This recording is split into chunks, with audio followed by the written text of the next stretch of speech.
figura de Jesús. Y yo quisiera iniciar una variante de la invocación del Espíritu Santo,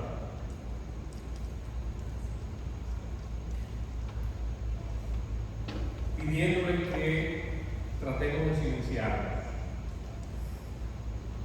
poner nuestros celulares en mute,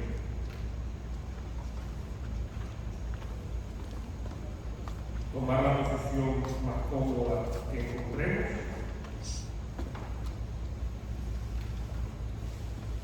y esperar unos minutos, unos segundos, escuchando y sintiendo nuestra respiración.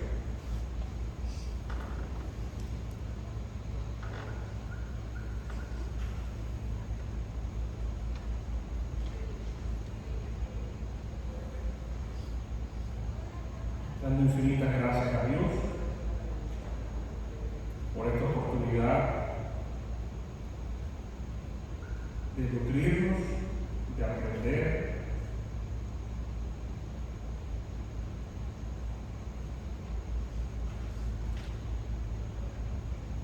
y sobre todo de encontrarnos con Jesús.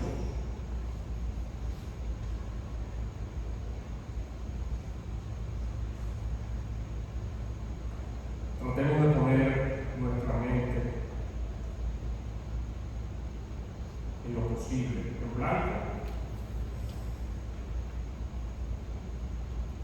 e imaginarnos este históricamente famoso encuentro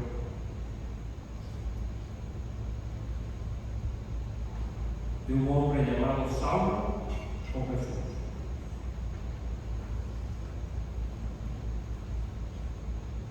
Donde camino a Damasco, repentinamente, cito, le rodeó un resplandor de luz del cielo. Y cayendo en tierra, oyó una voz que le decía: Saulo, Saulo, ¿por qué me persigues? Él dijo: ¿quién eres, Señor? Y le dijo: yo soy Jesús, a quien tú persigues.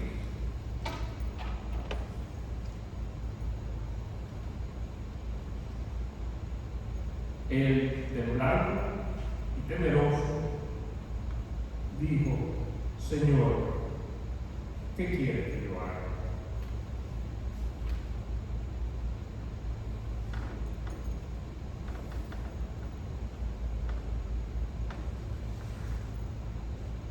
En estos encuentros,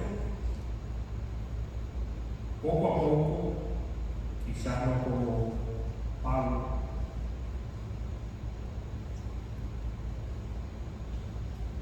pero más como el profeta Elías, a través de una suave y sutil brisa, Jesús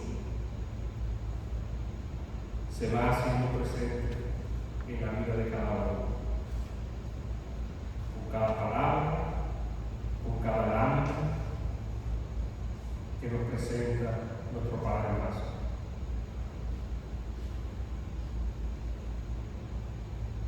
Que con cada minuto que transcurra de este compartir, de esta enseñanza,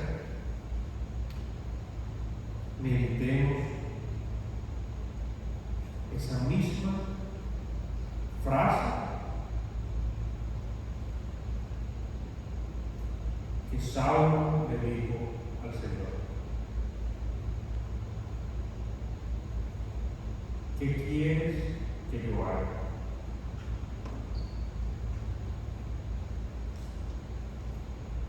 Porque es que el encuentro con el Señor, hermanos, no nos debe dejar indiferentes. Nos debe llevar a algo mejor, a algo más grande. ¿Qué quieres que yo haga, Señor? Pedimos que el Espíritu Santo se manifieste abundantemente en este encuentro. A lo largo de nuestros momentos de oración, a lo largo de nuestros momentos de reflexión, y que nos dé luz, como Ignacio del Cardonel, para que, respondiéndonos esta pregunta, veamos todo más claro, veamos todo de forma distinta, para que nuestro encuentro con Jesús,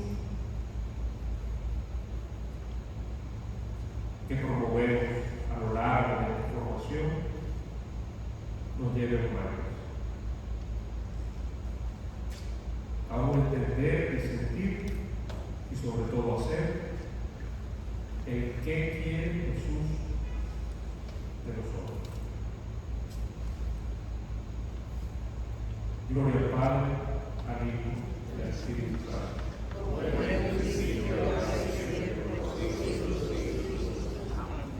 Nueva vez, bienvenido, Padre Maza. Qué privilegio contar con tu presencia, con tus enseñanzas y con tu finísimo sentido del humor. Dios te bendiga. Muchas gracias de estar aquí juntos estudiando esta figura, Jesús de Nazaret, fundamento de nuestra fe. En la carta a los Hebreos hay un texto muy lindo al comienzo del capítulo 12 que dice que Jesús es el que guía y perfecciona nuestra fe. Es el primero en la fila de los creyentes. Jesús nos ayuda a creer. Y estas charlas, hoy es la cuarta, pretenden ayudarnos a creer más en Jesús. Y para eso, conocerlo mejor. Veíamos el primer día por qué es importante estudiar a Jesús, caminos verdaderos, caminos falsos, para acercarnos. Esa charla está grabada y está disponible en la página de la parroquia. En la segunda charla, también disponible, veíamos, ¿fue Jesús un personaje histórico? ¿Qué evidencias tenemos de considerar a Jesús como una figura histórica? ¿Qué elementos hay fuera de los evangelios para conocer?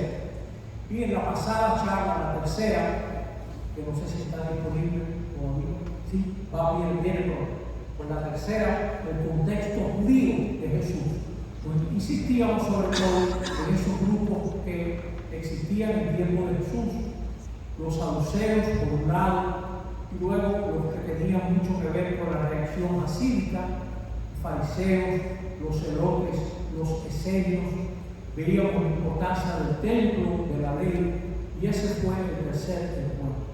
Hoy, en este cuarto encuentro, vamos a estudiar el contexto romano. Jesús vivió en una provincia secundaria de un gran imperio. En ese momento estaba en su apogeo. Figúrense que se volvió un imperio en tiempo de Octavio César Augusto y ahora Tiberio mandaba. En el segundo emperador todavía va en alza hasta el siglo II, cada vez el imperio más poderoso, con más provincias, con más dinero, con más soldados, cada vez más. Todavía está subiendo. Jesús está en ese momento, vive en ese momento. Y las dos próximas vamos a hablar uno de los errores más corrientes que tenemos los católicos al creer en Jesús. Uno de nuestros fallos mayores, tratado por un gran señor, José Ignacio González Faust, en un libro que vamos a mandar una parte escaneada para su uso. Y en la última vamos a abordar la pregunta: ¿son confiables los evangelios? ¿Nos sirven los evangelios para conocer a Jesús? Bueno, pero hoy vemos el imperio romano en tiempos de Jesús. El tiempo de Jesús era un imperio que tenía unos 50 millones de habitantes, muy extendido y muy poderoso. O sea que la última vez que Roma tuvo problemas serios fue a finales del siglo VI a.C. y Roma después no había tenido mayores problemas. Ellos van a derrotar al imperio rival, que fue Cartago, los cartagineses, que era también un imperio naval. Ya Cartago no cuenta, a finales del siglo II a.C., y lo mismo va a pasar con el Oriente, con Grecia. El imperio se ha extendido. Ahí lo vemos. Nosotros podemos ver, yendo en el mapa, vamos a ir de Oriente a Occidente. Oriente fue de los últimos territorios conquistados, lo amarillo oscuro es lo romano, y la provincia que más nos interesa es Siria, con su zona de Judea, donde vivió Jesús. Vemos el Asia Menor y la Macedonia, también conquistada, la Dalmacia, el Ilirio, la Panonia, y luego Italia, donde estaba Roma, y las Galias, que Julio César hizo famoso, y finalmente España, donde vinieron varios emperadores, entre ellos Trajano.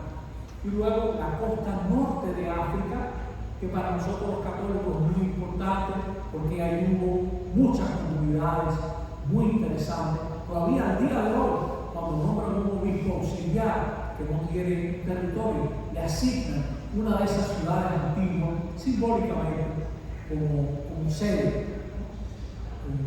En esta zona norte de África hay vivió San Agustín, que vivió en 430, en toda esa zona. Y tuvo una cristiandad muy importante en Egipto.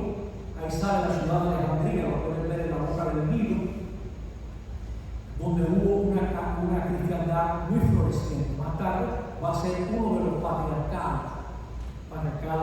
El primero, Jerusalén, luego Constantinopla, Alejandría, como patriarcado, y Jerusalén, Alejandría, Constantinopla, ciertamente. También Roma va a ser la sede principal. Este mapa nos revela que todo eso tenía un centro, que era Roma, una ciudad de 1 millón de habitantes. Esta es una reconstrucción de cómo podía haber lucido Roma. Hoy en día, por los medios que tenemos, esto es Roma ya después de Nerón, porque se ve el Coliseo, que tiene mucho que ver con una estatua que había cerca de él, por eso se llama Coliseo, como un coloso que había.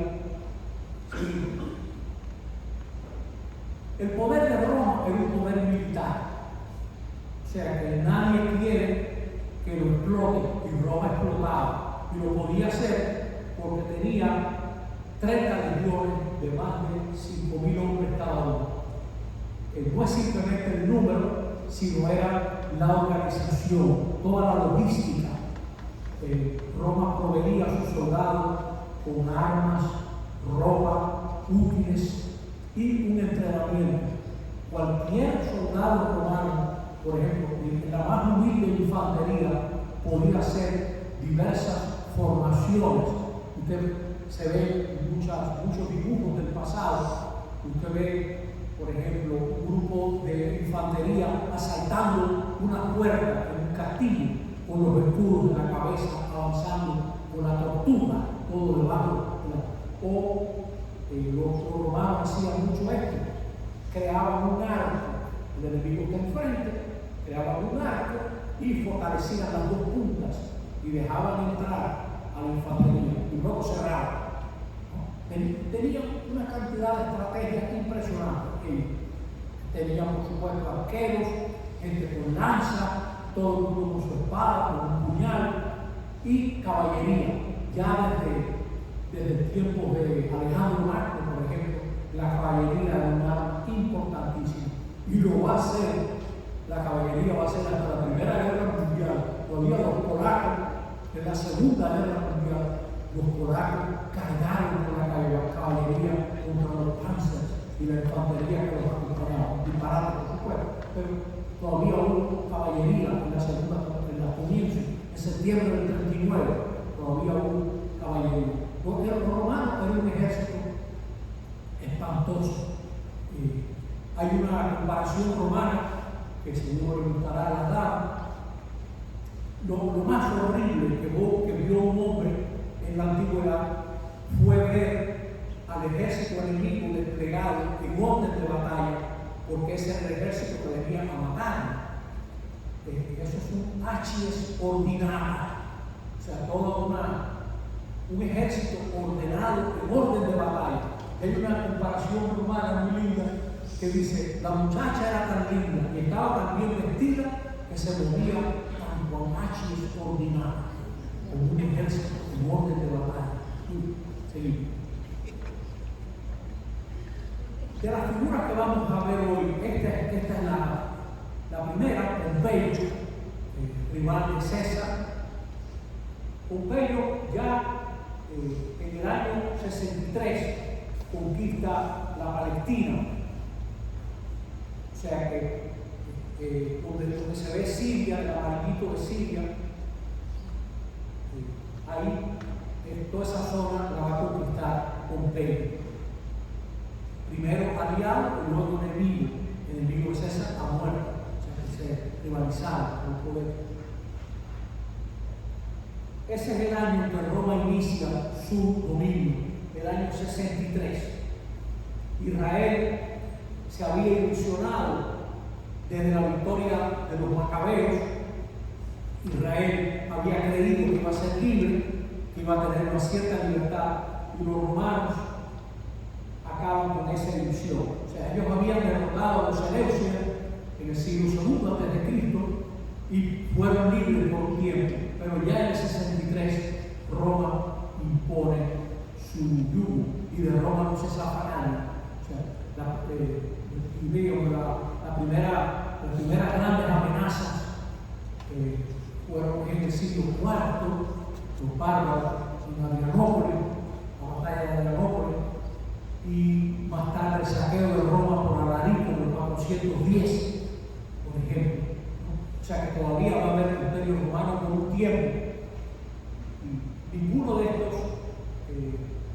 estas figuras pisaron Roma, ni César, ni Augusto, ni Tiberio.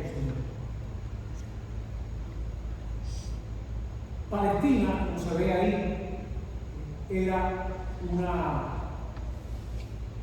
estaba adherida a la provincia de Siria.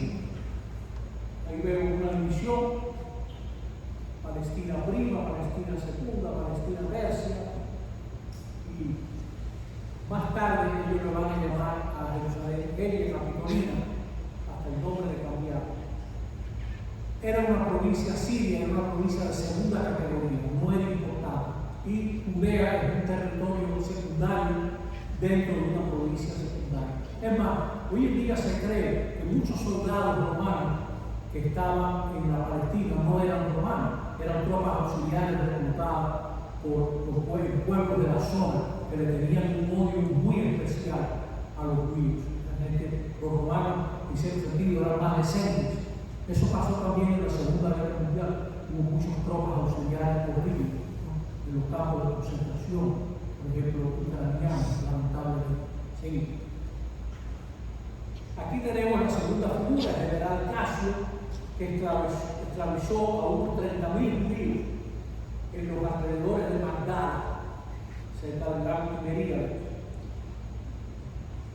Son gente que no le tiembla la mano para reprimir una revolución, y el pago es someterlos a esclavitud.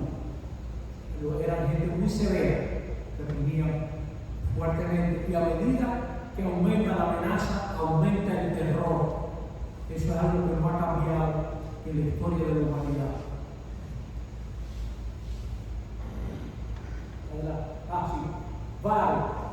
Varo, esta otra figura, en el año 4 a.C., incendió Séforis por una revolución y esclavizó a un número grande de judíos, y se sabe que crucificó a unos 2.000. Era algo muy recurrente, ese castigo que los romanos habían aprendido de otros pueblos. Esto es un gran misterio que hasta el día de hoy nadie ha aclarado. Séforis, en una ciudad que existía, no aparece en la Escritura. Y está cerca de donde vivió Jesús, pero no lo habrán contratado para trabajar, para hacer lo que sea, ¿no?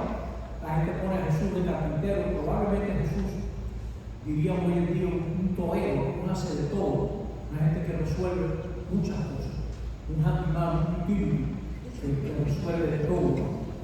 Carpintero tal vez sea muy más de la cuenta, ¿no? Pero es algo que se discute. Creo que la palabra es técnica, una cosa así. Seguimos. Usted va a entender mejor el contexto en el que se murió Jesús.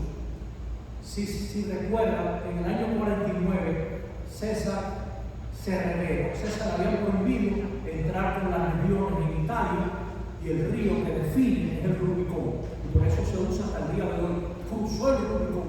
O sea que el río que marcaba los límites a los que el Senado autorizaba a un general entrar con sus tropas en Italia por justos motivos. O sea, el Senado se daba cuenta que ellos mandaban en una república porque los militares los dejaban mandar. O sea, la república se apoyaba en el poder militar, pero nadie era tan loco de creer que podían subsistir si un militar se aparecía con sus legiones. Eso fue lo que pasó. O sea que el Senado, la república se va a acabar cuando llegue el general César con sus legiones. Y así va a seguir. Se van a pelear entre ellos, etc. hasta que un hombre que tenga el poder del ejército tome el poder, que va a ser Octavio César Augusto en el 14, creo que fue el 27 a.C. Él se muere el 14 después de Cristo. Bueno, fue Pompeyo que se enfrentó a César. Pompeyo representaba mucho los intereses de los senadores y a él lo van a derrotar y luego asesinar.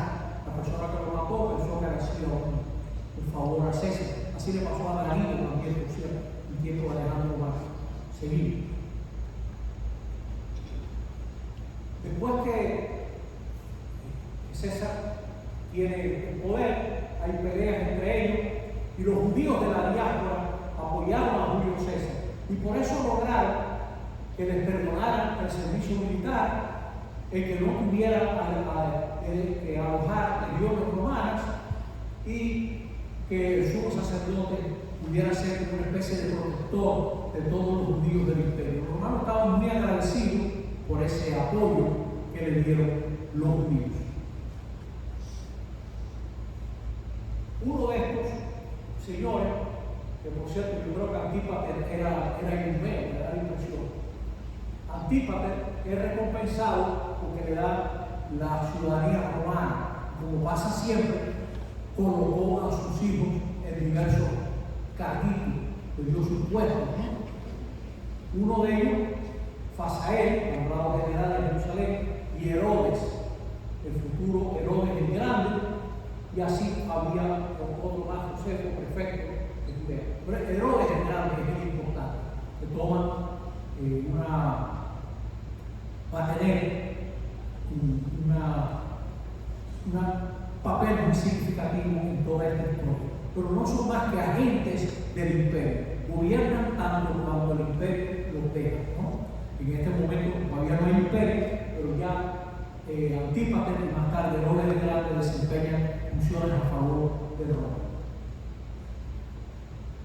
César es asesinado en el 44 y hay esos enfrentamientos por el poder en Roma, y ahora los campesinos de Galilea se rebelan contra Roma y le va a tocar al Idumeo, no era judío, a Roma, por eso siempre se sintió tan inseguro, le va a tocar reprimir a los revoltosos en el norte de la Palestina y va a ser recompensado más tarde con el título de rey.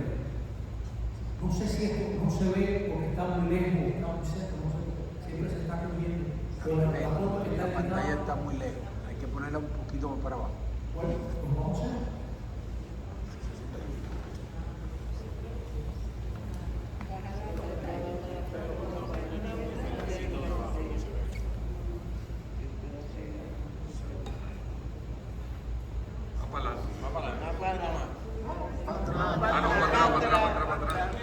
Hay que subir la más.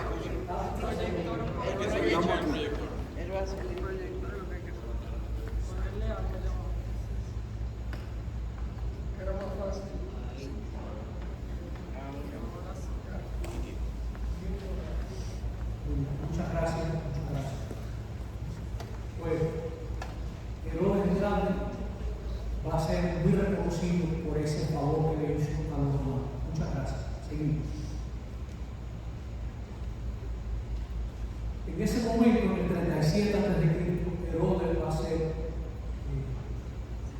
recompensado como rey de Israel, que va a ser como la ilusión de uno de sus hijos, Herodes Antipas.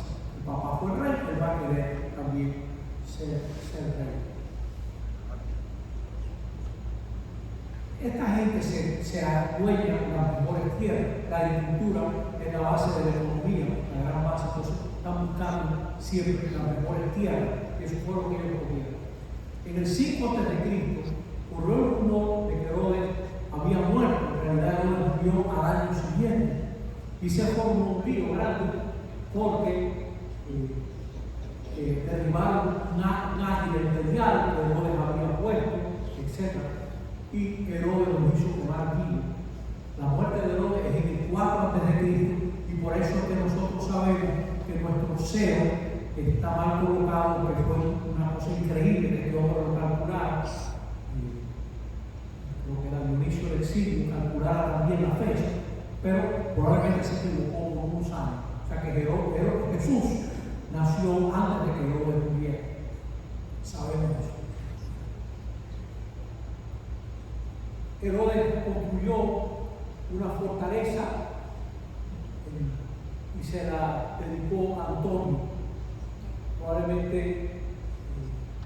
el pretorio donde fue buscado Jesús se encontraba en su interior. Es una torre que está muy cerca del templo. Dicen que un presidente americano, creo que era Carter, le dijo a Balaguer: porta bien o porta bien. Y la torre era una manera de decirle a los judíos: porta bien. Porque estaba en la torre, tenía un destacamento, ¿no? O sea que siempre había mucho lío en el templo, etc. Y eso estaba en la isla. Roma gobernaba a través de reyes clientes. Herodes siempre vivió con el temor a una conspiración. Vivía viendo conspiraciones por todas partes. Probablemente el trasfondo del relato de los inocentes es este hombre que fue tan sanguinario. Hoy en día nosotros sabemos seguro gente que Herodes mató. Puede haber más, no sabemos, pero ciertamente está muy bien la lista de la gente que él mató. Y hay un cuento que dice que una vez Augusto, jugando con el idioma, dice que prefería ser puerco de Herodes que hijo de Herodes, porque Herodes mató a varios de sus hijos, ¿no? O sea que la verdad que es un comentario bastante bueno. Que sepamos nosotros, Herodes mandó matar a Aristóbulo, a Mariamne, que era esposa de Eleuterio, a su suegra, a sus hijos, Alejandro, hijo de Aristóbulo, y a su hijo Herodes Antipas. Directo, o sea, que sepamos que él tiene que ver directamente con esa muerte. Si hay más, puede ser, pero esta estamos seguros. O sea, que era un hombre que era sumamente violento y siempre como psicópata, viendo gente que le quería quitar el poder por todas partes. Esa manera de presentar a Herodes en ese dibujo del capítulo 2 de Mateo, vayan a averiguar cerca del rey, no lo vengan a decir, ¿no?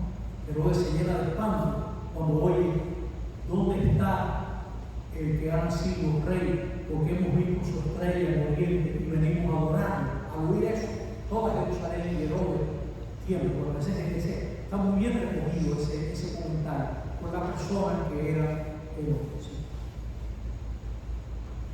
En el año 4 a.C., Arquelao, pidiendo perdón en la plaza pública y pidiendo justicia para una gente asesinada, él terminó con su vida y ahí murieron 3.000 personas, porque él se creía también que lo iban a atacar. O sea que Roma, por supuesto, no le va a dar ningún por ese hecho.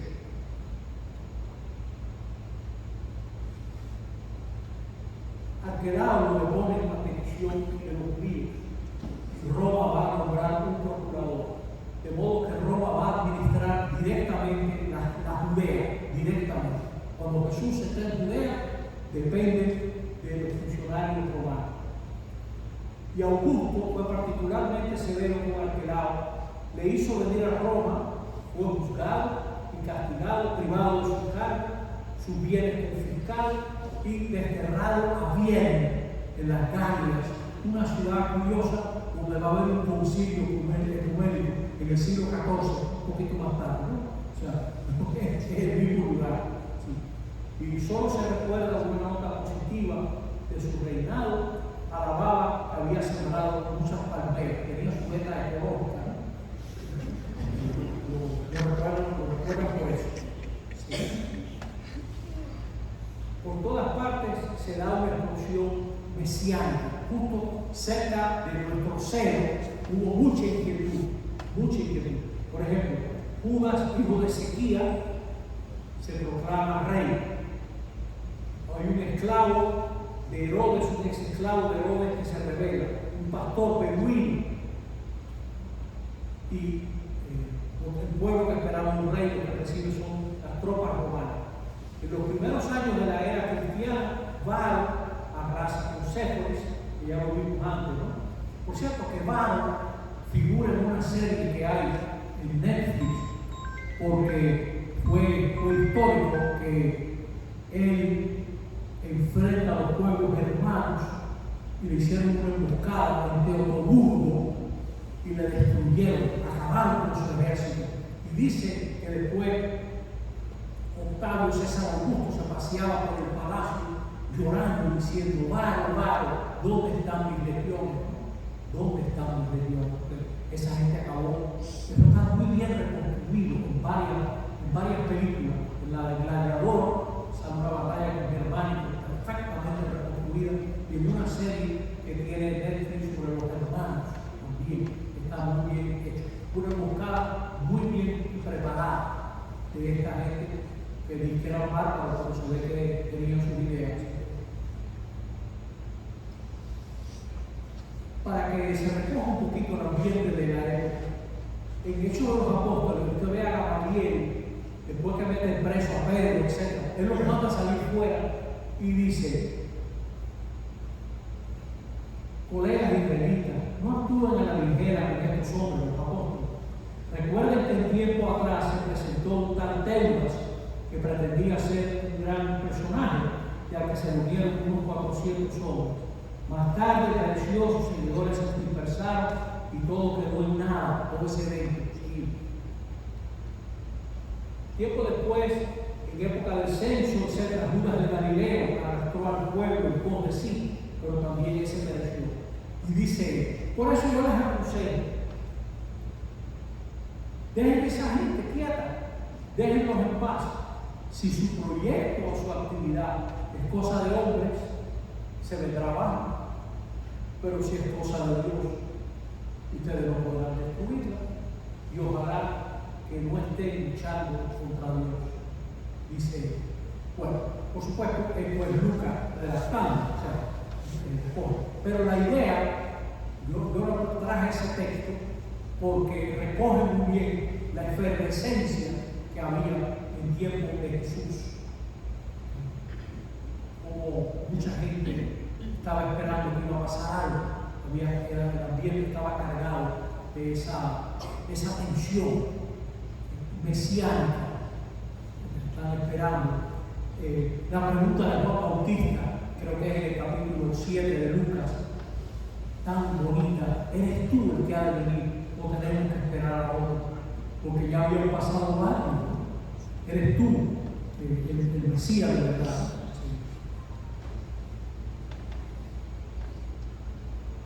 En los alrededores de Jerusalén, Varo también mató en un solo día a unos 1000 judíos que se habían rebelado.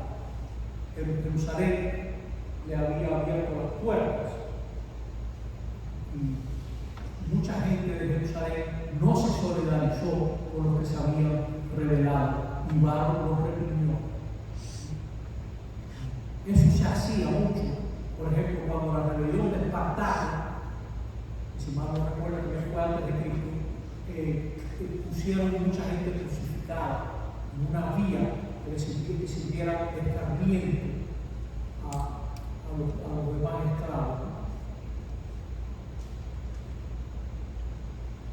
Herodes Antipas, uno de los hijos de Herodes, gobernó más o menos desde el 4 a.C. al 39.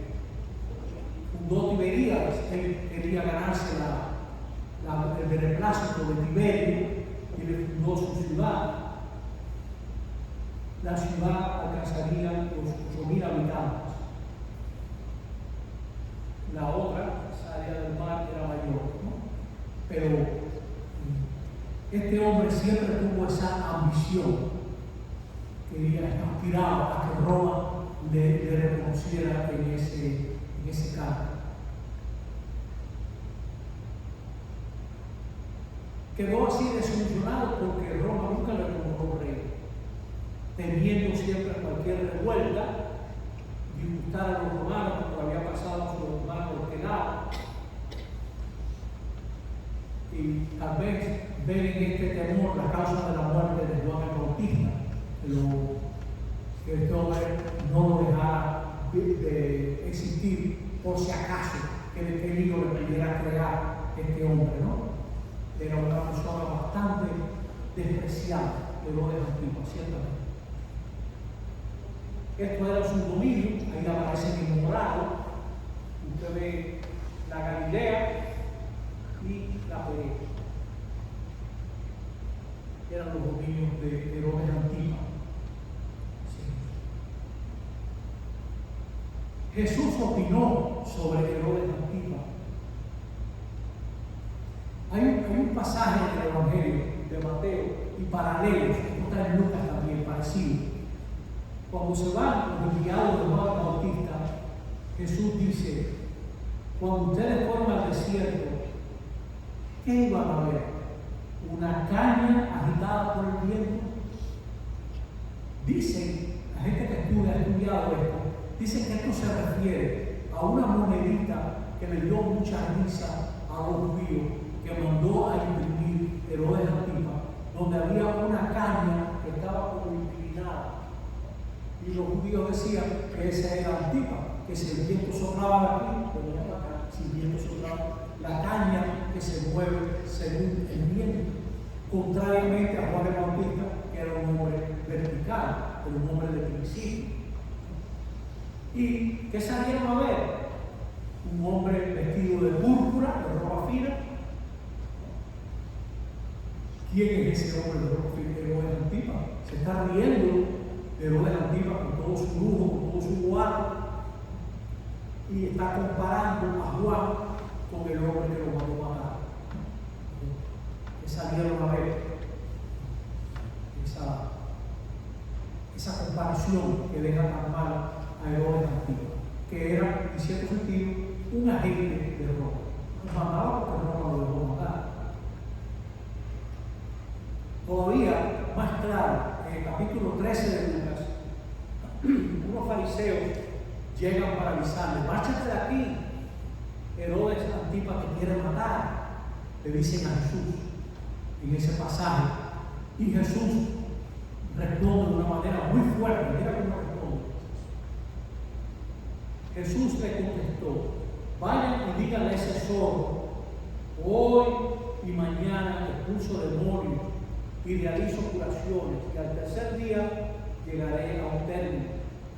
Pero tengo que seguir mi camino hoy, mañana, un poco más, porque no conviene que un profeta muera fuera de Jerusalén. Dice, o sea, porque conviene que esa gente que domina en Jerusalén cargue con la culpa de mi desaparición o de mi muerte. No, así lo ve Jesús. Pero es curioso cómo compara a Herodes Antipas con un sordo, que en esa época, aquí por ejemplo, los dominicanos, cuando ven un hombre político, un funcionario, una mujer que no es serio, que dice una cosa hoy y dice otra mañana, dice, ese hombre es un culero, o dice también, guabinoso. O sea, yo lo digo esa palabra bonita también dicha, ¿no? Pero la persona no llamará culero, que se mueve según la convenga, ¿no? Que no es recto. Y fíjense, cuando hablan de una gente seria, dicen, es un tronco de hombre, un palo, un tronco de hombre. O sea, esa no se logra, ¿no?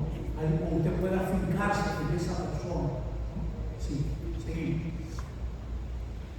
El zorro en la cultura del tiempo era un despreciable depredador porque mata animales amarrados o animales que no pueden defenderse, ¿no? Ese es el zorro. Por eso lo compara, ¿no? Usted no da ni para matar gente que se pueda defender. Ya así con mucho desprecio se refiere a él. Porque a veces presentan a Jesús como si fuera un director de una guardería infantil, ¿no? Que no tenía ningún compromiso, ninguna sangre en su vena, ¿no? Jesús, un hombre de su época muy serio y que llamaba las cosas por su nombre. Jesús estuvo preso delante de los de Antipas y no dice nada, no habla nada delante de los de Antipas. Sí. Oyendo Pilato que era de Galilea, que era de la jurisdicción de los de Antipas, se lo mandó, porque no les dejaba subir a Jerusalén.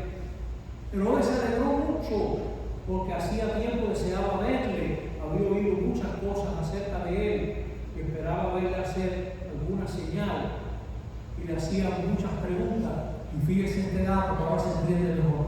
Jesús no le habla, no le dirige la palabra en ningún momento, no le tiene ningún tipo de consideración a este hombre que es un asesino terrible. Y estaban los príncipes, los sacerdotes, los fariseos, etc. Le interrogaban con gran vehemencia. Entonces Herodes lo va a menospreciar y lo encarnece, lo viste con ropa de púrpura, el rey, y deja que la guardia se ría de él, se burle de él, ¿no? Porque le tiene esa rana, no tiene con qué responderle, y entonces se burla de la persona, se cae en esa burla cobarde, ¿no? La Galilea de Jesús era una zona con unos 150.000 habitantes, son cálculos aproximados de gente que ha estudiado esto, ¿no?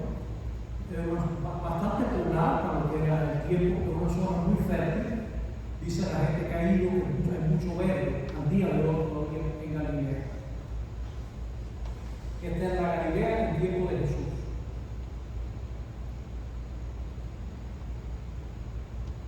O sea que cuando uno va hacia Jerusalén, tiene que subir, porque Jerusalén está como en alto, dice la gente. Y ahí están muchos salmos que recogen los salmos de la subida a Jerusalén. Y todo el Evangelio de Lucas está construido de manera que es Jesús subiendo a Jerusalén. Mientras va de camino a Jerusalén, Jesús va hablando con sus discípulos. Y los Hechos de los Apóstoles está construido de Jerusalén, pasando por Asia Menor a Roma. Termina, así como el Evangelio termina en Jerusalén, Hechos de los Apóstoles termina en Roma. Las dos obras de Lucas. Y ese es el Imperio Romano de nuevo, en tiempos de Jesús. Lo que se ve en rojo, rodeado el Mediterráneo, en la provincia de Siria, donde estaba Judea. ¿Sí? Como decíamos en la clase pasada, los judíos se van a rebelar. Yo lo repito porque esto es muy importante para entender los evangelios. Los evangelios se escriben, sabemos, alrededor del año 70, ya Jerusalén está destruida. Y Tito Flavio Vespasiano va a ser el general que logra empezar a detener la revolución. Eso es algo tan importante que después que murió Nerón, él va a ser emperador. Hay varios diríamos, varios candidatos en ese momento, algunos que duran poco y acaban de pasear el emperador, y por eso es que dejó a su Tito, a su hijo Tito, lo deja encargado del ejército en Jerusalén. Tito va a ser quien invada Jerusalén, quien destruya el templo, y cosas de la historia. Hoy en día en Roma, cuando usted ve el arco de Tito, en uno de los paneles del arco de Tito está reconstruido el saqueo del templo. Es como si fuera un video del saqueo de Jerusalén. Algo muy impresionante. Usted lo puede ver en internet, los paneles del arco de Tito, y yo lo voy a mostrar al público. Tito es el que asedió Jerusalén durante 5 meses y la va a arrasar. Ahí va a tratar de matar a todo el que pueda, ¿no? Este hombre que también era un hombre terrible. Su hermano va a ser también emperador más tarde, que es el hombre del Apocalipsis, Domiciano, que era un acomplejado, porque Vespasiano consideraba mucho a Tito y a Domiciano no le hizo muchas cosas, muchas gracias a su hijo. Domiciano siempre se quedó muy acomplejado y quiso divinizarse, que lo adoraran como Dios. En el Apocalipsis, los que no doblaron su rodilla son los cristianos que no adoran a Domiciano. Y el Apocalipsis está escrito probablemente en tiempo de Domiciano, que es el hermanito de este señor, de Tito, que es el que destruye Jerusalén.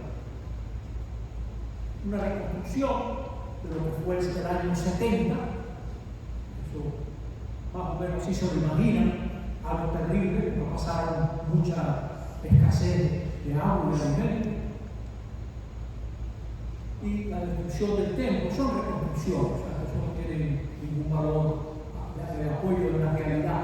Entonces, fue una destrucción horrible. Y esto es lo que yo les decía. Este panel que ustedes ven, si ustedes se fijan, se ve la menorá del templo que la está cargando, y se ve que por allá anda alguno con alguna trompeta del templo, etc. Todo esto se lo llevan los romanos. Y eso está en el arco de Tito, al día de hoy. Usted va al foro romano, en el arco de Tito, usted va a ver ese panel que recoge el saqueo del templo de Jerusalén, tal y como está escrito ahí, que fue algo sumamente importante para el judaísmo, porque eso hace que el culto del templo decaiga y ahora Israel se apoye en la ley. Y por eso el fariseísmo, cuando se están escribiendo los evangelios, por eso el fariseísmo es tan importante. Y por eso nosotros ahora, a fin de año, porque así de bien está organizado este curso, usted va a estar leyendo el capítulo 23 de Mateo, que es la crítica del liderazgo fariseo. Probablemente ese capítulo, la enseñanza de Jesús está endurecida por todo lo que los cristianos estaban viviendo, ¿no? Pero recoge muy bien lo que ellos vivieron. Seguimos. Esto es una reconstrucción de la entrada de Tito, la entrada triunfal. Siempre que había un general que venía a celebrar un triunfo, así celebraba el trono. Que esas paradas y esas cosas se han conservado al día de hoy, queridos amigos. Ya no son emperadores, no son atletas, un equipo de barco, de pelota, le tiran su papelito, etc. Así fue así la entrada en Tito. ¿Sí? Con la destrucción del templo y del culto, que allí tenía su centro, el fariseísmo experimenta un gran auge. La religión se va a centrar en la sinagoga y en la ley. Por eso todo el Evangelio de Mateo nos trata de mostrar que Jesús es el verdadero Moisés, sus discursos, los libros del Pentateuco, Deuteronomio sobre todo, está lleno de discursos de Moisés. Mateo presenta a Jesús como verdadero Moisés y presenta también a Jesús como el que cumple plenamente la ley. La ley tiene en ese momento una fuerza impresionante. Algunos rabinos alcanzaron una notable autoridad. De esas cosas que quedan como relatos, sabemos mucho de este hombre, de Yohanan ben Zakkai. sabemos mucho de él, sobre todo sabemos, adelante, un dibujo de él. Sabemos que los discípulos de este hombre y él se organizaron de manera que en medio del asedio de Jerusalén se muere Ben Zacar. Y los discípulos piden que por favor lo dejen sacar a sepultarlo al pobre hombre, no sé cómo dejarlo en la ciudad, poder sepultarlo, que ellos se comprometen a regresar. Y así fue, pero Ben Zacar no estaba muerto, lo sacaron y se salvó. Sí. Esto parece que es verdad, ¿no? Los italianos dicen, se no es vero que ben trovato. Si no es verdad, la verdad que es inventado bien, ¿no? Pero es una historia muy bonita.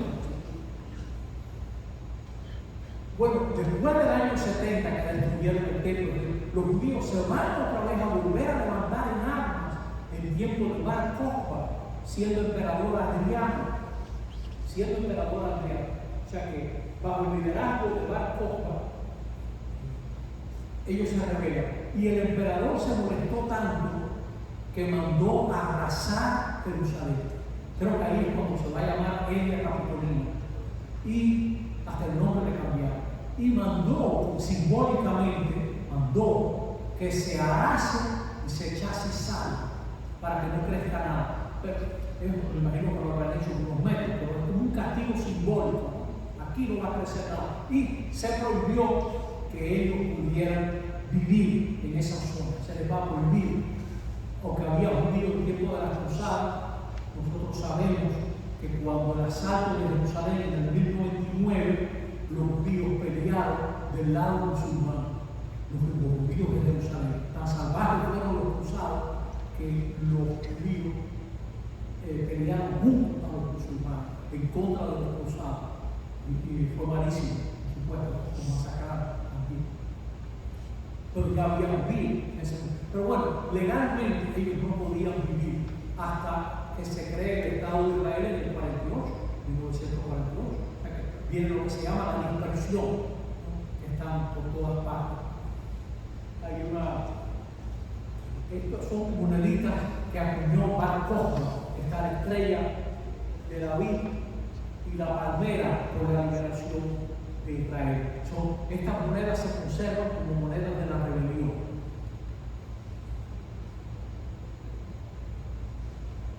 Probablemente medio millón de judíos y varias poblaciones arrasadas. Adriano prohibió la entrada de los judíos en la nueva ciudad de Elia Capitolina, antes de Jerusalén. Ustedes no van a entrar aquí porque él se quedó impresionadísimo que esta gente que los habían arrasado en el 70 volvieron otra vez el mismo pueblo a levantarse contra los romanos. Seguimos. Bueno, prohibió la Torah, quemó los rollos y el lugar donde estuvo el templo colocó una estatua de Júpiter y así, ¿no? Bueno, esto recoge un poco a la rebelión, esa imagen que debiera recordar es la revuelta contra este hombre. Seguimos.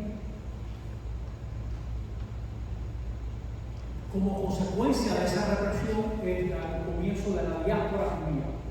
Y la vida religiosa en ese momento se centra en la sinagoga, sobre todo de Babilonia, que recoge muchos escritos, mucha escritura, y no podrán llamar ningún lugar suyo hasta el año 48. Por eso había comunidades judías tan importantes, por ejemplo, en Polonia, en Rusia, en Ucrania, en Bielorrusia. Había comunidades judías muy florecientes, muy grandes. Es de las primeras cosas que hacen los alemanes cuando entran en septiembre del 39 en Polonia, es recoger a los judíos. Y lo mismo cuando invaden Rusia en junio del 41, empiezan a recoger a los judíos. Con esa hazaña que hace que, necesitando trenes para llevar suministro y tropa a otros lugares, ellos dedican trenes a llevar a los judíos a Auschwitz y los campos de concentración. No importa la logística, el disparate logístico que eso sea, no importa. Tiene que haber trenes para transportar a los judíos con esa rabia. Bueno, pues estas comunidades van a a desaparecer en muchos de estos lugares.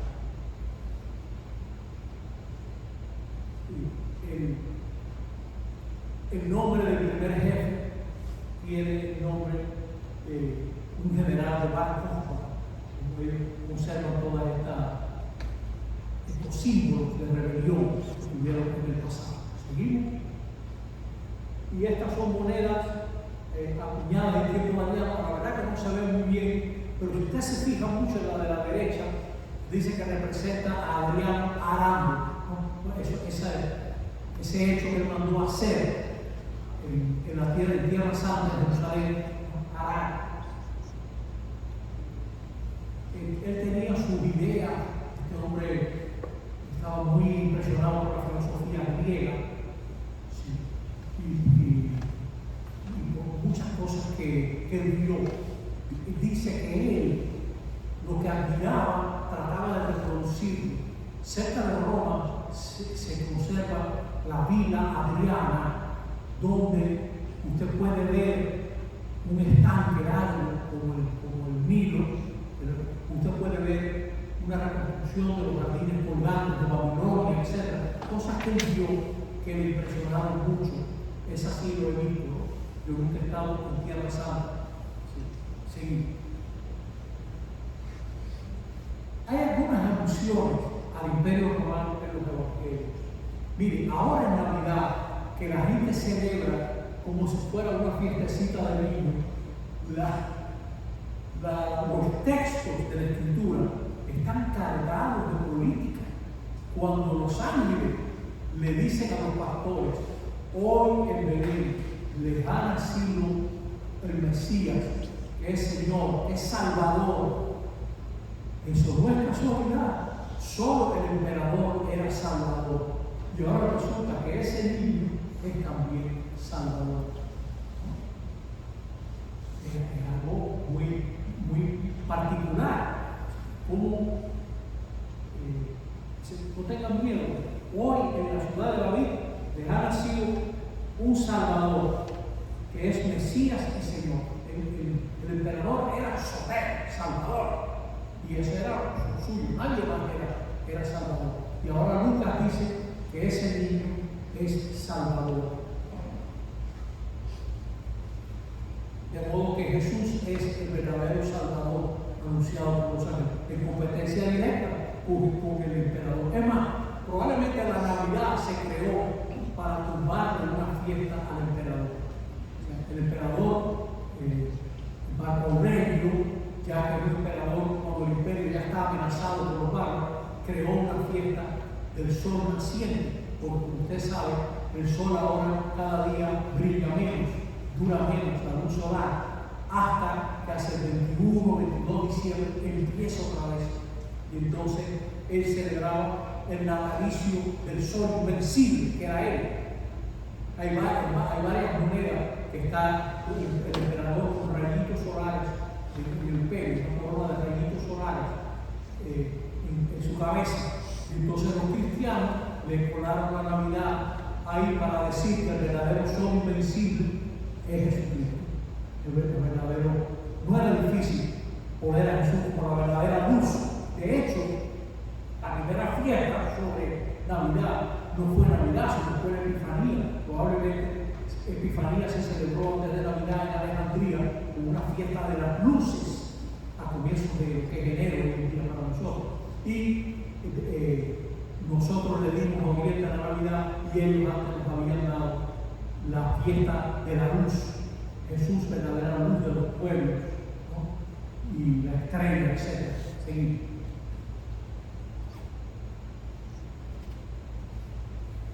También Jesús se relaciona con un oficial romano en el Evangelio de Lucas, por ejemplo, y dice: yo no he visto fe tan grande ni siquiera en Israel. Este hombre cree más que los judíos. Este hombre que no es judío, esto rompe muchos esquemas, porque era un invasor. Sí.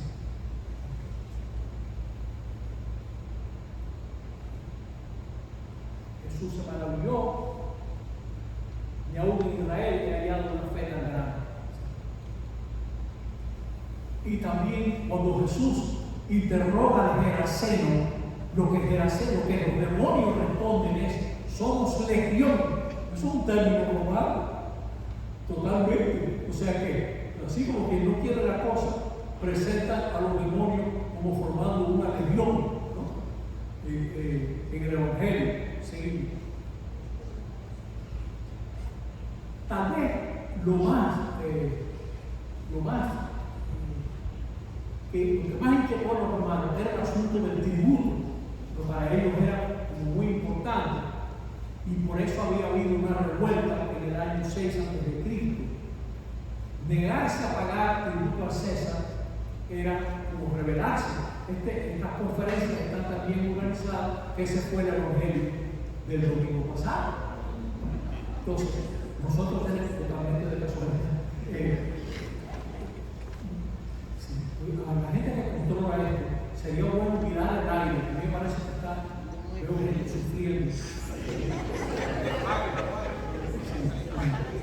No sé si alguien puede controlar eso. No pagarle tributo a César era algo ya declararse en rebelión. Por eso es bueno, aunque no sé, algunos de ustedes habrán estado aquí conmigo, pero es bueno volver sobre ese punto. Si Jesús dice, paguen tributo, queda como un vendido al poder invasor.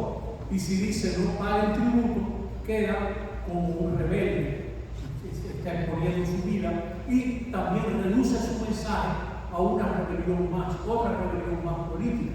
Pero Jesús es mucho más que eso, ¿no?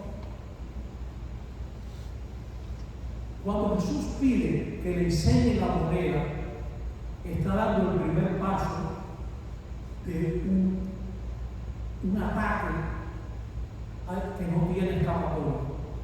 Primero, si tienen la moneda, están faltando a la ley de Moisés, porque no se suponía que ningún judío tuviera un objeto con una imagen ni de hombre o de Dios, ni de nada, ni de nada, que no tuviera ninguna imagen. El judío tenía pánico de que quisieran representar a Dios, porque Dios es tan soberano que no se ha de representar, no se debe representar. Ellos incluso, para hablar de Dios, usaban 4 letras así, y no ni siquiera pronunciaban las letras, sino decían Adonai. No pronunciaban lo que podía decir esas letras, el respeto. Es decir, Dios es diferente. Si sabemos algo de Dios es diferente. No es casualidad que el Padre nuestro probablemente dice: Padre nuestro que estás en el cielo, Padre nuestro que tienes tu propia dimensión. Eres Padre, eres nuestro, pero tienes también tu propia dimensión. Diría un dominicano: yo no salgo contigo. Tú tienes tu propia vida. Yo soy Amateo. Tú eres de grande vida. Tú eres, gracias a Dios, para bien mío, tú eres diferente. Tú lo reconozco. Tú eres diferente. No tengo cómo manipularte, ni cómo aplicarte una llave, no te puedo uncir a mi carro, no te puedo manipular. No, Padre nuestro que está. No estoy aquí orando porque te vaya a manipular. No, estoy claro en eso. Entonces, Jesús, ustedes tienen una moneda con una imagen, es decir, están fallando, están rompiendo la ley, porque la ley tiene una imagen necesaria. Pero ahí también hay una ironía, Señor. Ahí también hay una ironía muy grande. Lo que está diciendo también es: pero este hombre es tan orgulloso, tan avaricioso, que hasta le ha puesto su cara a la moneda para que no se le pierda, para que se sepa que es de él, ¿no? O sea, tiene la imagen de César, se está burlando en el fondo. Entonces, si tiene la imagen de César, dirían aquí con ese tonito: ¿qué será? ¿No? Si tiene la imagen de César, de él, seguimos.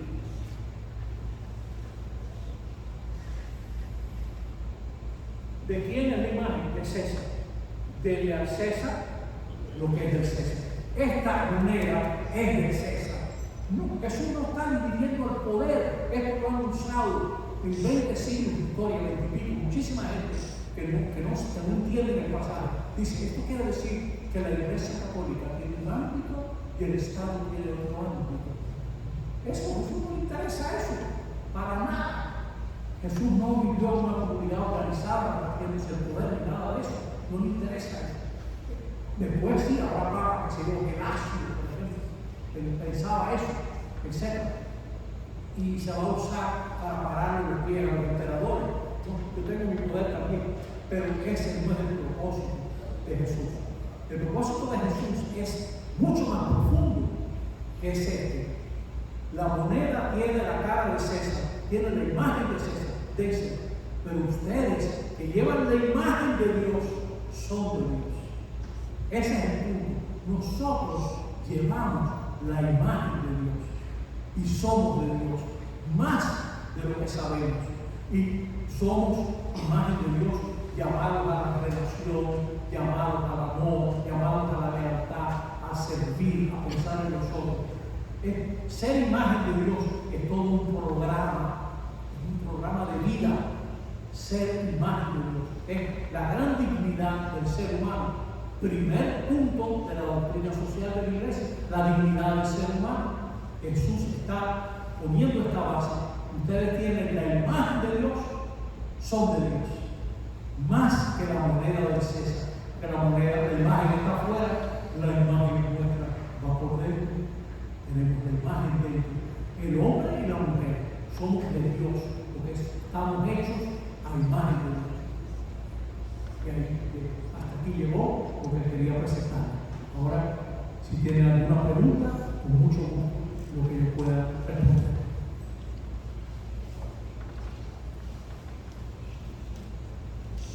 Bueno, aprovechando, esto está grabando todavía. Sí, bueno, saludamos a la gente que lo oye, pero me da pena que la gente que nos trajo a decir ustedes a renovarlo. No se puede. Ya van a pagar. Muy bien, si hay alguna pregunta, mira por allá. ¿Hay un micrófono?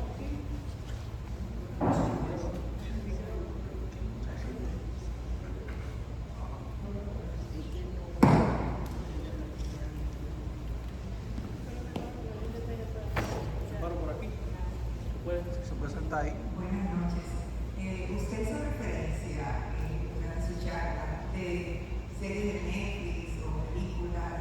A veces uno ve muchas opciones en Netflix o en cualquier otra plataforma y se pregunta si realmente será verdadero lo que están expresando. Porque ha habido series como La Magdalena, que yo la vi y ponía muchas cosas en tela de juicio y realmente se ve que no era del todo apegada a la verdad. ¿Cuál sería la forma de uno discernir lo que podría ser apegado a la verdad o no? No hay manera. Sí, no. Te voy a decir, la única manera es uno mismo ir leyendo, etc. Ese librito que está disponible, que se llama La sombra del Galileo, que está escrito por uno de los hombres que más saben sobre la época de Jesús, el profesor en Alemania, Georg Tyson.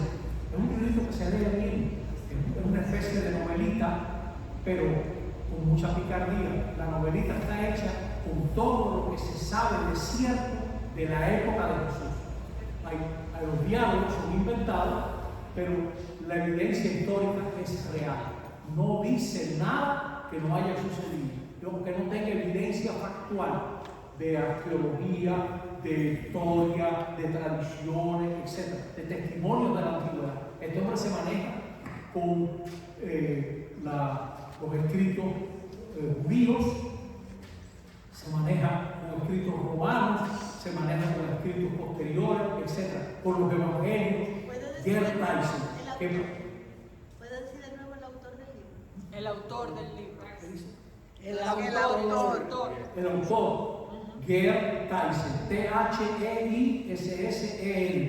La sombra del Galileo. Usted pone en Google La sombra del Galileo que sale. Y el libro está disponible en la página de la parroquia. Gratis. Usted lo puede leer. ¿Sí? Así es, en uno de los materiales previos se compartió el link de ese libro, La sombra del Galileo. Con gusto lo volvemos a enviar atrás de la estructura de formación. Pero el libro entero se puede dar, ¿eh? Sí, el libro entero. Sí. Pues es una manera, como usted sabe, usted se da cuenta muchas cosas que, cuando usted lee gente serio, porque hay muchas repercusiones. Un canal de cable que ha sido bastante nefasto en mi opinión. History Channel tiene cosas buenas y cosas espantosas a veces, ¿no? Y así, por ejemplo, son muy fundamentalistas. Yo he visto ahí gente de una misión de una universidad americana protestante explorando el mar Caspio, buscando el pez que se tragó a Jonás. Me parece un disparate. Pero tiene otras cosas, por ejemplo, a veces reconstruyen ruinas de una ciudad, etc. Muy bien. Reconstruyen, por ejemplo, Masada, o reconstruyen Qumran, reconstruyen así ciudades, hacen una gran obra, ¿no? Pero hay veces que te meten cosas como si fueran, o también, como no tenemos mucho conocimiento, por ejemplo, yo, ignorante sobre el Evangelio de Judas, cuando National Geographic dijo que lanzaba una edición del Evangelio de Judas, yo tiempo me faltó para comprarla y después averiguo que eso siempre se ha conocido, que esto no era más que una nueva edición de un Evangelio que se sabe que es gnóstico, o sea, del siglo II, que ponen a Jesús como un autor de saberes secretos, esotéricos, que nada más comunica un grupito, etc. Muy conocido, pero yo como no sabía eso, pues compré mi Evangelio de Judas. No sé aquí, porque son cosas que uno lo agarra de todo en ese sentido, ¿no? Pero la manera es informar. Hoy en día hay mucha información de gran calidad disponible en Internet. Por ejemplo, la Enciclopedia Católica está prácticamente toda en Internet, en traducción castellana, el original es en inglés, pero está totalmente disponible. Hay un católico que ha estudiado mucho a Jesús, que tiene un libro que se llama Un judío marginal. Un judío marginal. Le gustaba mucho a Benedicto XVI este libro, que son varios volúmenes. Bueno, no es para que usted se lea, son muy eruditos. O sea, no es que está leyendo una guía de teléfono, padre. O sea, no es cosita, no es paje poco. Un judío marginal. Creo que es Mayer el autor, John Mayer. Y más sencillo que eso, está disponible en la página de la parroquia, Catecismo Cristológico de Joseph Fitzmayer. Catecismo Cristológico. Esa obra que tiene sus años es utilísima porque Fitzmayer, que fue maestro durante muchísimos años, a quien yo conocí personalmente, al final, cuando ya no tengo grabando una historia de Fitzmayer, Fitzmayer maneja las preguntas más corrientes que cualquier persona se hace sobre Jesús, con mucha altura, con mucha seriedad. Varias veces el gobierno de Israel llamó a Fitzmayer a consultarle cosas, ¿no? Que hicieron volar a Israel para que fuera para allá a opinar sobre asuntos relacionados con Jesús. Un gran señor.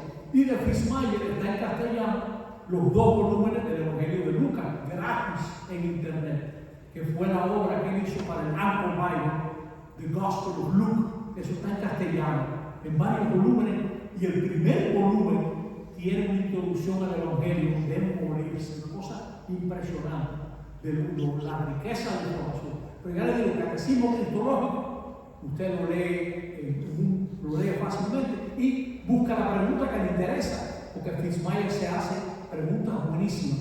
O sea que usted no tiene que leer todo eso, ¿no?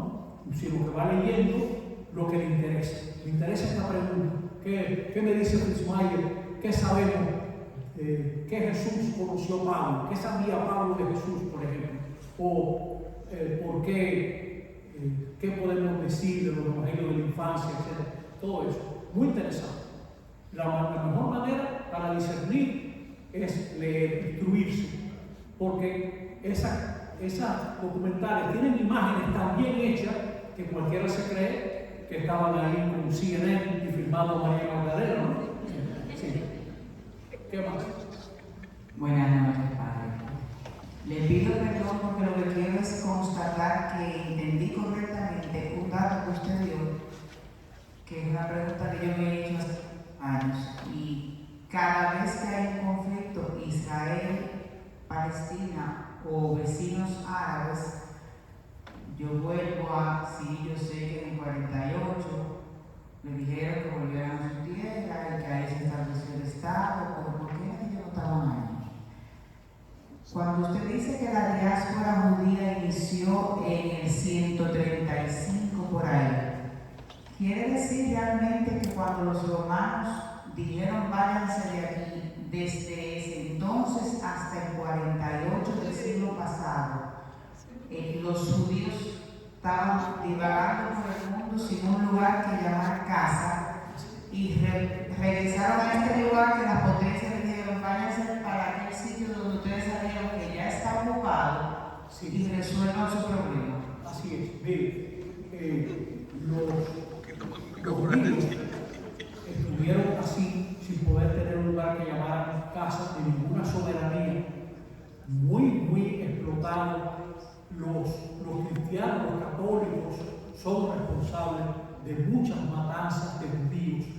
Los ortodoxos, terribles, se llaman pogroms, terribles matanzas de judíos. Y también hay que saber que probablemente ellos hayan podido residir en esa zona, hayan vuelto. Bueno, aquí la gente edifica donde está prohibido, como digo yo, los judíos, donde lo prohibido antes. O sea, tú tienes gente que invade el territorio, hay gente viviendo. Ahora han sacado no sé cuántas familias del borde de los Sama, en la sierra de los Guandules, por ejemplo. Pero la diferencia es que la gente se ha metido donde no le toca. Ellos se metieron ahí, pero no tenían soberanía, no había ningún Estado que los defendiese.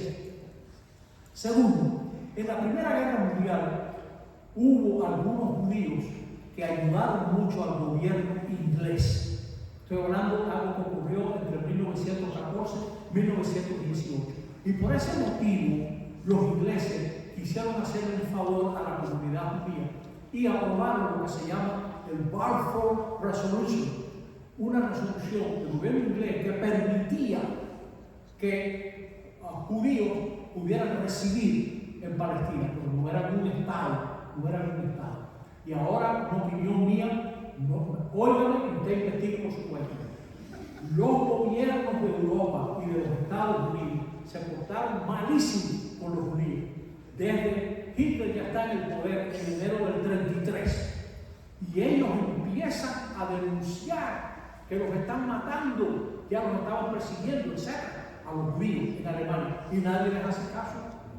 O sea, para que usted se dé cuenta, Hitler organiza unas Olimpiadas en el año 36 y hubo gente seria norteamericana que decía, nosotros no debemos ir a eso, porque esa gente está matando judíos.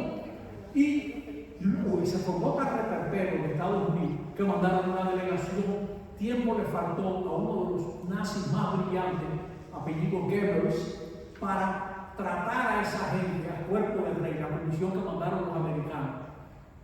Todo por aquí, todo por allá, todo está bien, chévere, nice. Ellos vieron todo como se lo mostraron. ¿Qué dicen cuando regresaron a Estados Unidos entrevistados por la prensa? El gobierno de Hitler trata bien a todo el mundo, incluyendo los judíos. Esos son habladurías de comunistas y de gente insatisfechos. Vamos para allá. Fueron las Olimpiadas más concurridas hasta ese momento. Para que usted vea lo que es la opinión de la gente. La Olimpiada del año 1936. Pase el cuento completo. Jesse Owens, hay varias películas buenísimas sobre este tema. Y libros. Si usted nunca ha leído The Boys on the Boat, sobre el equipo que ganó la competencia de remo en esa Olimpiada. Eso es algo si usted está en inglés, yo no lo conozco en español. The Boys on the Boat. La gente, no le digo qué pasó, The Boys on the Boat, pero fueron para allá a competir. Esos grupos de jóvenes norteamericanos. Una historia fabulosa. Bueno, Jesse Owens, cuando regresa a Estados Unidos, dice, Hitler me saludó. Hitler decidió no saludar a nadie, ninguno de los atletas, para no tener que darle la mano a un negro. No saludó a nadie, porque Jesse Owens llamó varias cosas. Entonces, pero dice que una vez Hitler, sin que nadie lo viera, hizo así. Dice serio. Y cuando lo entrevistó la prensa dijo, yo en Alemania montaba el autobús sin ningún problema, es aquí que me tengo que centrar en la parte de atrás. En los Estados Unidos, él era discriminado y en Alemania no tuvo ningún problema. Bueno, porque le conté esto para decirle que esa gente se portó malísimo y le dio tanto escrúpulo. Tú sabes un país que se portó con Israel, este era Trujillo, de la República Dominicana. Trujillo se portó porque le interesaba por muchos motivos. No creo que fueran motivos de humanidad. Pero le interesaba, una decisión brillante, traer gente aquí que era un especialista en cantidad de manejo de cantidad de cosas, por ejemplo, asuntos lácticos, la prensa de Sosúa, por ejemplo. Bueno, al día de hoy los dominicanos no necesitan visa de Israel, porque yo sé, lo reciben con los brazos abiertos, porque esa gente salvó no sé cuántas vidas. Pero los americanos, los norteamericanos y los europeos se portaron malísimos. Y durante la guerra hubo cantidad de alemanes que se jugaron la vida tratando de ayudar a los judíos y hubieran salvado más si los ingleses y los franceses, etc., los hubieran apoyado. Si les gusta este tema, hay cantidad de cosas tremendas. Por ejemplo, Rebecca Skin, la llave de Rebeca. Hay una película también sobre eso, es una novela, ¿no? Pero El gueto de Varsovia, una novela sobre The Wall, que pero es histórica, trata todo lo que pasó en el gueto de Varsovia y cómo se revelaron en The Wall. Esa es de Hershey, como chocolate, John Hershey. Impresionante. Esta gente se portó mal. Entonces, llenos de escrúpulos, crean el Estado de Israel a lo que cojan y o sea, se les ocurrió y echaron para un lado, o sea, de mala manera, y tiempo le faltó a nosotros, y ahí viene todo. O sea, no es que yo sea por uno y por otro, que no lo soy. Ahora, ciertamente que el terrorismo horrible de Hamas, etc., tiene su cargo de cultivo, no su justificación, pero su cargo de cultivo en muchas otras cosas que tú dices, pero ¿cómo es que hay gente que le hizo caso a Israel? Averigua, echa para atrás. Gaza es la prisión al aire libre mayor que existe en el mundo. Gaza es una prisión al aire libre, de gente no militar, hacinado, y lo otro que sabemos que se trató de suprimir a todo un judío que estaba allá en el 48. Si quiere leer algo muy pro-judío, léase Oh Jerusalem, de Pierre Collins. Es un clásico ese libro. Oh Jerusalem. Esa obra que se lee es el relato de cómo los judíos lograron resistir la invasión. Pero también usted me preguntaba esto, yo le he dado un discurso. pero lo que le quiero decir es que esto va para atrás. Bien complicado. Sí. Señores, muchas gracias por su atención y acuérdense, en noviembre, yo creo que es un lugar a recordar ahora. Sí.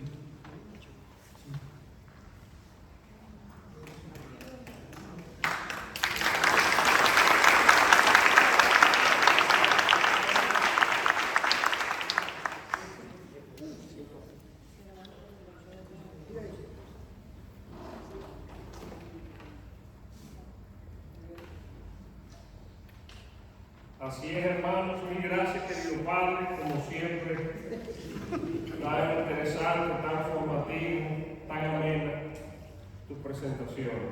Dios te bendiga. Continuamos con el ciclo a partir 2 charlas nos quedan. El ciclo de noviembre, los miércoles 8 y 22.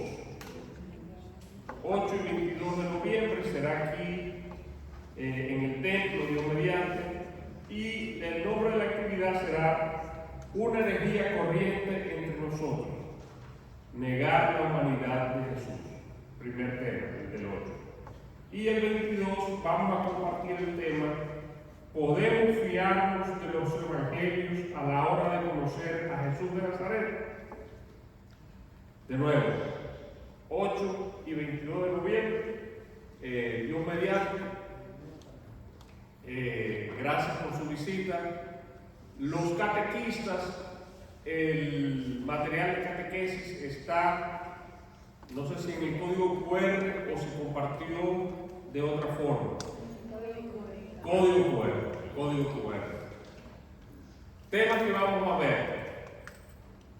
Cómo, así como la situación de Roma y la realidad sociopolítica afectó a Jesús en cómo enfocó su ministerio, cómo hoy nosotros afrontamos y nos comportamos de cara al poder, sea el poder económico, el poder social o el poder político. Y sobre todo, qué tanto como Jesús nos comportamos, número uno. Y la otra dimensión, el pueblo post-Jesús. ¿Cuándo falta el maestro? ¿De qué se agarra el pueblo para mantener su verticalidad de opiniones, de criterios y de normas? Y Pablo, en la presentación del Padre Massa, nos sugiere de la esperanza. Y eso también queremos motivar a lo interno de las comunidades, de dónde nos agarramos cuando sentimos que el mundo se nos viene encima, porque la sociedad o el poder nos agobia. Sea cual sea. Feliz discernimiento, gracias por su visita, buenas noches, Dios los bendiga.